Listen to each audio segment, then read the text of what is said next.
En 2026, en lo alto de los Andes peruanos, un equipo de arqueólogos abrió una tumba en Cuelap y encontró algo que no debería estar ahí: 5 cuerpos, objetos chachapoya, la cultura que construyó esta fortaleza siglos antes de que existiera el Imperio Inca.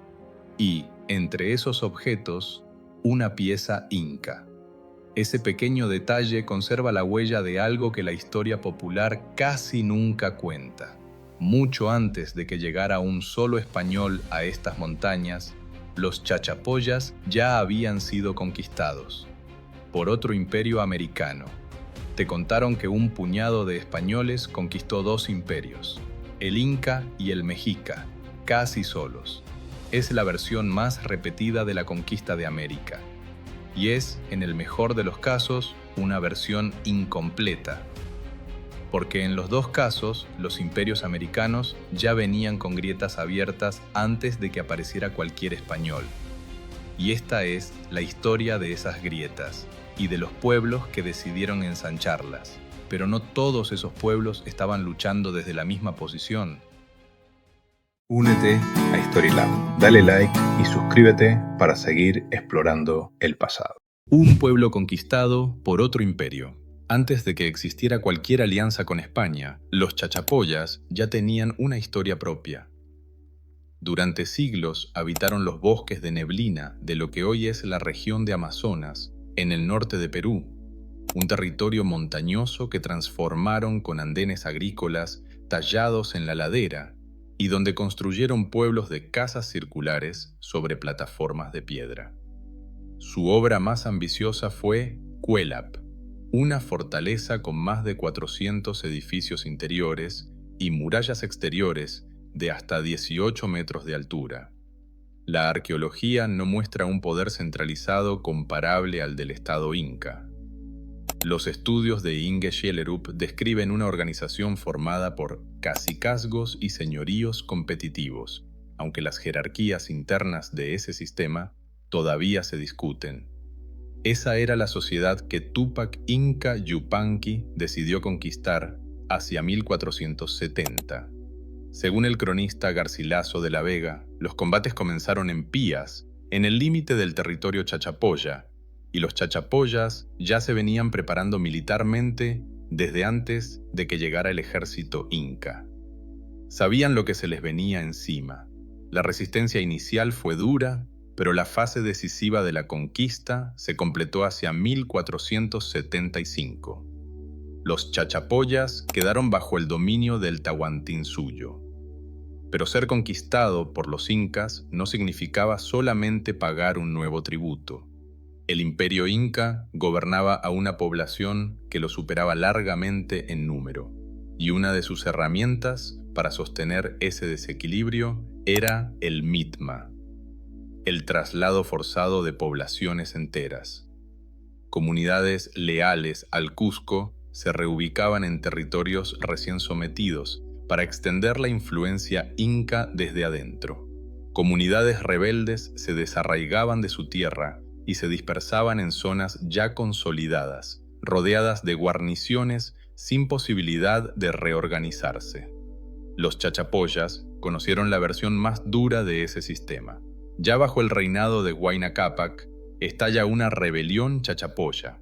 Matan a gobernadores y soldados incas. Las crónicas cuentan que la paz solo se negoció después de que mujeres de Cajamarquilla intercedieran ante el Inca pidiendo clemencia. El Cusco reconquista la región, pero esta vez no se conforma con someterla otra vez. Aplica el mitma sobre los propios chachapoyas, dispersando comunidades para romper de forma definitiva su capacidad de rebelión. Así que cuando pensamos en el Imperio Inca, conviene corregir la imagen. No fue una conquista y listo. Para los chachapoyas fue conquista, después rebelión, después represión con traslados forzados. 2 generaciones marcadas por el recuerdo de una conquista, una rebelión y una represión. Esa tumba que viste al inicio, con objetos chachapoya y una pieza inca entrelazados, es exactamente eso.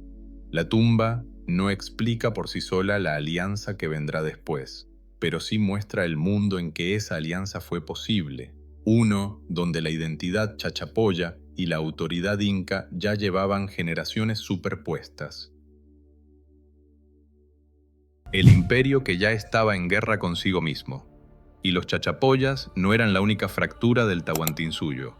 Entre 1529 y 1532 estalla una guerra civil entre dos hijos de Huayna Cápac. Huáscar gobierna desde el Cusco, con el respaldo del sur y el centro del imperio.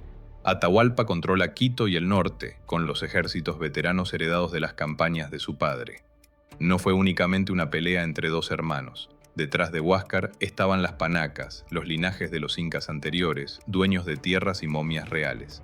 Algunas crónicas le atribuyen a Huáscar el intento de quitarles tierras y la amenaza de romper el culto a esas momias, lo que habría enfrentado a la misma élite que hasta entonces lo sostenía. Detrás de Atahualpa estaban generales curtidos en batalla, como Chalcuchímac y Quisquis. La guerra se decide cerca del Cusco, en Quipaipán, en 1532, donde el ejército de Huáscar es derrotado y él termina capturado. Lo llevan al Cusco y lo obligan a presenciar la muerte de buena parte de su familia. Meses después, Atahualpa, prisionero él mismo de Pizarro, en Cajamarca, teme que su hermano pueda ofrecer a los españoles un rescate mayor que el suyo. Ordena ejecutarlo en secreto.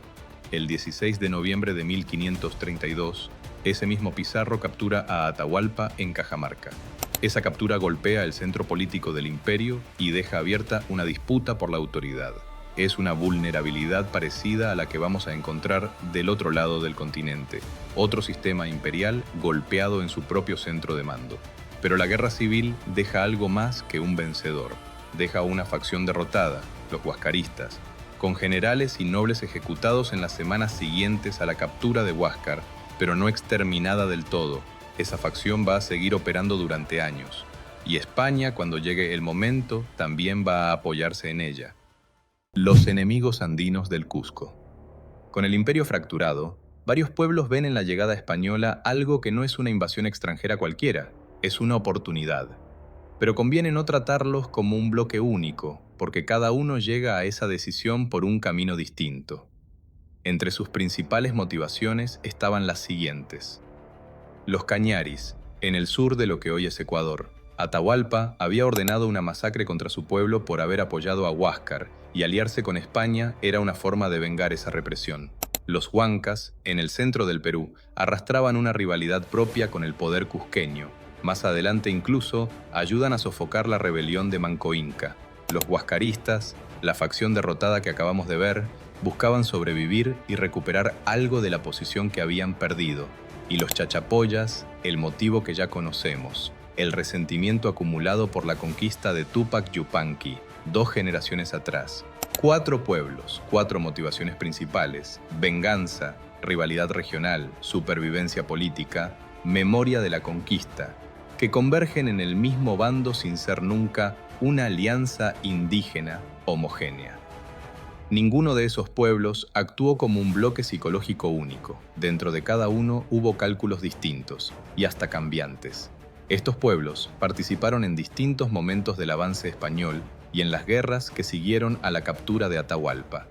La conquista avanzó así sobre un territorio donde los españoles eran minoría, pero donde podían sumar enemigos del poder imperial a cada paso. La dimensión real de esas alianzas se vuelve imposible de ignorar 3 años después, durante el sitio del Cusco. En 1536 estalla la rebelión de Manco Inca, el intento más serio de los incas por revertir la conquista española. Miles de guerreros incas rodean el Cusco. Adentro, apenas 190 defensores españoles resisten el asedio, pero no están solos. Junto a ellos resistían miles de auxiliares indígenas. Entre ellos había cañaris, huascaristas y chachapoyas, también contingentes llegados desde Centroamérica y población africana esclavizada. Las crónicas de la época registran que se hicieron fuertes en edificios junto a la plaza central para resistir los ataques incas. 4 años después de la muerte de Huáscar, sus partidarios seguían operando como facción, incluso durante esta resistencia. La fractura interna del Tahuantinsuyo no se cerró con un solo capítulo. siguió abierta y siguió siendo aprovechada. Y así llegamos a la pregunta que sostiene toda la primera mitad de este documental. ¿Por qué un pueblo conquistado por los incas 2 generaciones antes terminó ayudando a destruir el imperio que lo había sometido? Tlaxcala, el estado que nunca fue sometido. Y más de una década antes, en México, otro pueblo ya había tomado una decisión parecida frente a un poder distinto. No un imperio que lo había conquistado, sino uno que nunca había logrado someterlo. Antes de cruzar a México, suscríbete a Historylab si te interesan las conexiones ocultas de la historia. Porque para entender a los tlaxcaltecas hay que dejar claro algo que se suele mezclar con la historia de los chachapoyas, y que, en realidad, es casi lo opuesto. Tlaxcala no tenía un solo gobernante. Era una confederación de 4 señoríos: Tepeticpac, Tizatlán, Ocotelulco y Quiahuistlán, cada uno con su propio señor y su propio consejo, que se reunían para decidir juntos la guerra, la paz y las relaciones con el exterior. Cuando Cortés llega en 1519, los 2 señores con más peso son Xicohtencatl de Tizatlán y Maxixcatzin de Ocotelulco. Los chachapoyas habían sido conquistados y absorbidos administrativamente por el imperio inca. Los tlaxcaltecas no. Nunca fueron conquistados por la Triple Alianza Mexica.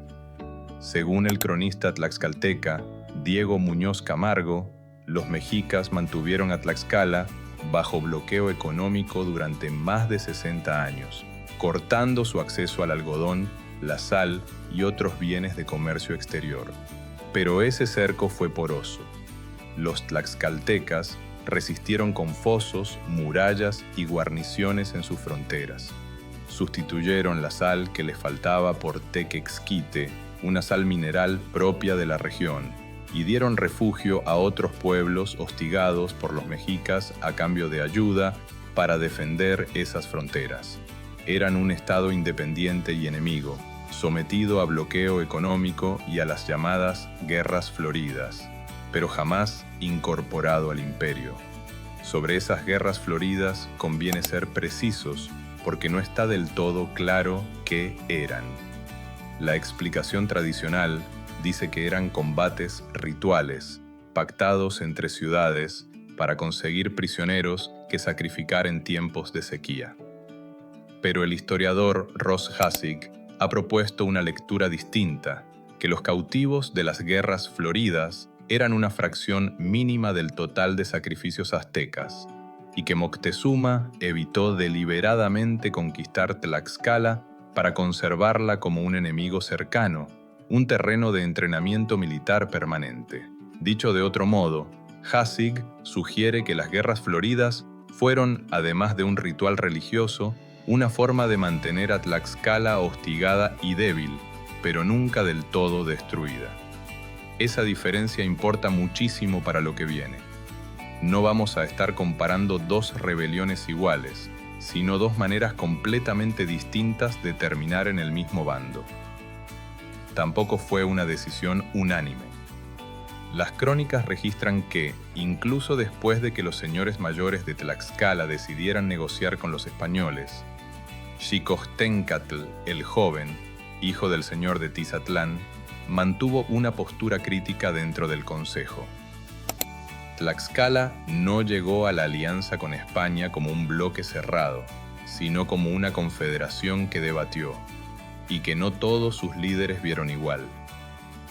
Pero para entender hasta dónde llega esa diferencia, primero hay que seguir la cronología. La coalición que tomó Tenochtitlán, febrero de 1519. Hernán Cortés desembarca en la costa de Veracruz.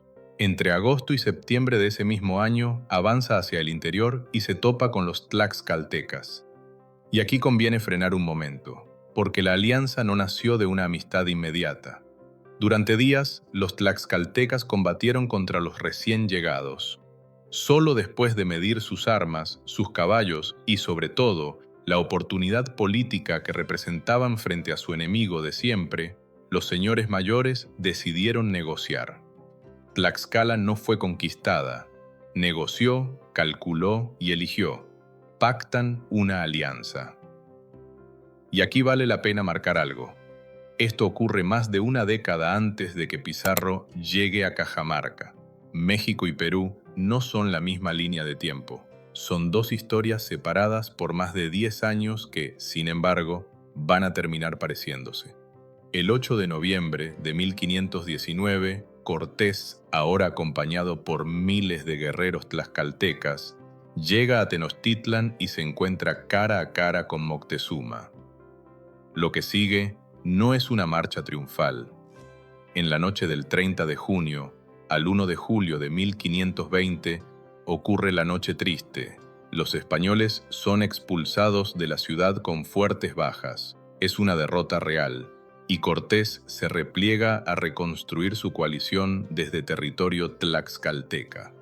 Esa reconstrucción encuentra un aliado inesperado en Texcoco, la segunda ciudad más poderosa del valle. Tras la muerte de su padre, varios herederos se disputaban el poder en Texcoco. Entre ellos, Cacama e Ixtlilxóchitl quedaron en bandos opuestos.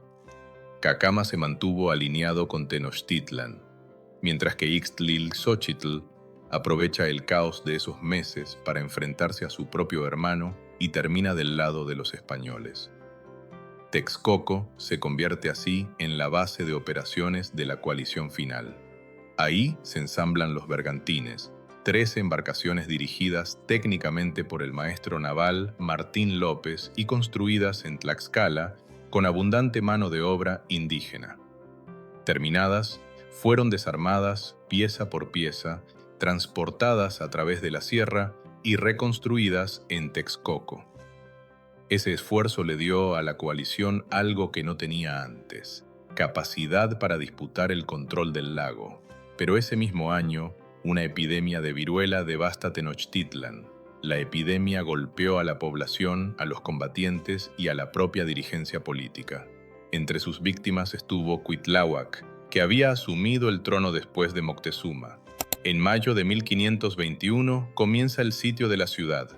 Los bergantines disputan a las canoas mexicas el control del lago, mientras las fuerzas de tierra cortan el acueducto de Chapultepec, una de las principales vías de abastecimiento de agua dulce de Tenochtitlan. Desde 3 campamentos distintos, la coalición avanza calzada por calzada, casa por casa, durante semanas de desgaste. El 13 de agosto de 1521, Tenochtitlan cae, bajo el mando de Cuauhtémoc.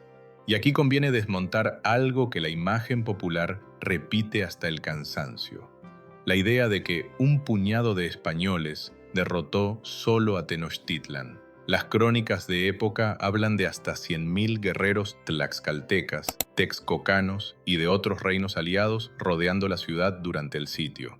La historiografía moderna considera esa cifra probablemente exagerada, como pasa con casi todos los números grandes de las crónicas coloniales. Pero incluso con una estimación mucho más prudente, hablamos de decenas de miles de guerreros americanos, combinados con las ventajas tácticas españolas, bergantines, caballos y armas de fuego, para sostener un sitio de casi 3 meses. No fueron simplemente los españoles contra el Imperio Azteca, fue una coalición de decenas de miles de guerreros americanos, muchos de ellos movilizados por intereses propios, y un contingente español contra Tenochtitlan. En ambos casos, los invasores aprovecharon una crisis en la cúspide del poder. En México, la captura de Moctezuma, las disputas sucesorias y la viruela desestabilizaron el mando. En los Andes, Pizarro encontró un imperio que acababa de salir de una guerra civil y capturó a su vencedor.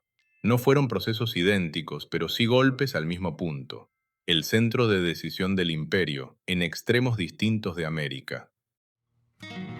2 grados de sometimiento.